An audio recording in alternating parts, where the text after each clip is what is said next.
The last 8 full-time starting quarterbacks at Alabama since John Parker Wilson either won an SEC championship or a national championship as their first year as starter.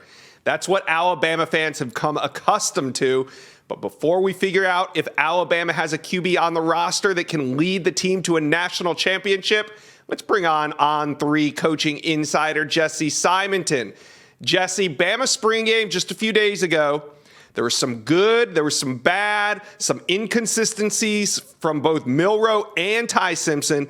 What do you think was Nick Saban's biggest frustration with the play from his quarterbacks on Saturday? Yeah, thanks for having me, Josh. I mean, Saban expressed it pretty bluntly. He's, upset with the decision making that these two guys had. Too often, they're either not processing what the play is, or they're almost guessing, this is where I should go with the football. And so what happens? That leads to ill-timed passes. That leads to turnovers. Jalen Milroe threw a terrible interception that was nearly a pick six. Ty Simpson's late on a red zone throw, negates a touchdown, goes for an interception. So the inability to process these plays quickly, to recognize cover two versus cover six versus man-to-man defense, that's causing the problems. Because like you said, there were great moments from these guys at times, but those bad plays, that begets winning. And that's what Nick Saban said afterwards. I'm looking for the quarterback in every position, really, but who is going to make the winning plays?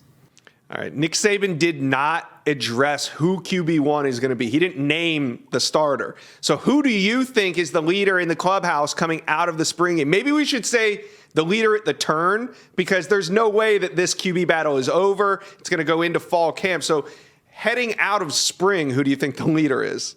Yeah, I really think it's a coin flip. I mean, Nick was never going to, I think lean one way or another because Jalen Milroe has that experience playing at Texas A&M a year ago, getting that start. I would maybe lean in his direction. Also, just because Tommy Rees, the new offensive coordinator there, has a history of using some guys that basically can, use their legs, that can escape the pocket, that can kind of create some running lanes as a secondary avenue for plays. And so Milroe can do that more than Ty Simpson. But as you said, this thing's not over. Ty Simpson could easily be the guy. He is a probably more natural thrower. The fact that he could fit Tommy Rees's play-action game maybe, sits a little nicely there. So we'll see. This thing could probably be decided right up until they're playing Texas in week 2. All right, I'm going to ask Jesse if he thinks Alabama should sign a quarterback out of the transfer portal. But before I do that, like this video, and Alabama fans, subscribe to the On3 YouTube page. Join what we're doing here. We have you covered for all your latest college football developments. Subscribe to the On3 YouTube page. All right, Jesse, do we think that Alabama will sign a quarterback from the transfer portal this offseason? When I wrote my column, Josh, I did not think that was going to be the case. I just didn't think that there was a guy out there that was attractive enough for the Crimson Tide. Obviously, they flirted with back channeling with the Tyler Van Dykes of Miami, the rumors out there with Drake May. But currently in the transfer portal, there just wasn't an option that seemed like even a potential upgrade to either Milroe, Ty Simpson, or even freshman Dylan Lonergan, who I think showed a little poise on Saturday on A-Day. And then what happens? Tyler Buckner decides he's going to transfer from Notre Dame. Now, I don't know if he's an upgrade either, but that's a natural connection. Tommy Rees dubbed him to be QB1 a year ago at Notre Dame. Buckner obviously gets hurt, loses the starting job. The fact that he got beat out by Sam Hartman, I think, was not a surprise, but it does open up a potential avenue that's a natural fit there. If Alabama is looking for a guy and Buckner's looking for a home, again, don't know if it's an upgrade, but could totally see that being a marriage that maybe happens here sooner rather than later. Yeah, there's a working relationship there. I see what you're saying.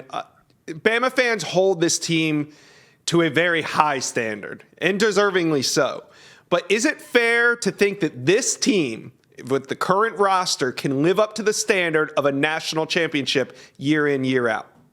I think the team can. The question is, again, it's going to circle on, do they have a quarterback that's capable of being that cherry on top? A year ago, Bryce Young was Superman for Alabama. He masked a lot of deficiencies, both on the coaching staff and with that roster. However, this year, I think the defense is going to be way better. I think they're studs on every level there. Caleb Downs, 5-star freshman safety, looked awesome on A-Day. I think they're going to have a great edge presence. Obviously, Dallas Turner and Braswell didn't even play in the spring scrimmage. And then offensively, the pieces are there to surround the quarterback. The receiver room is going to be a year older than they were in 2022. Lots of talent there. Add a 5-star Malik Benson transfer. Justice Haynes looks like a dude at tailback.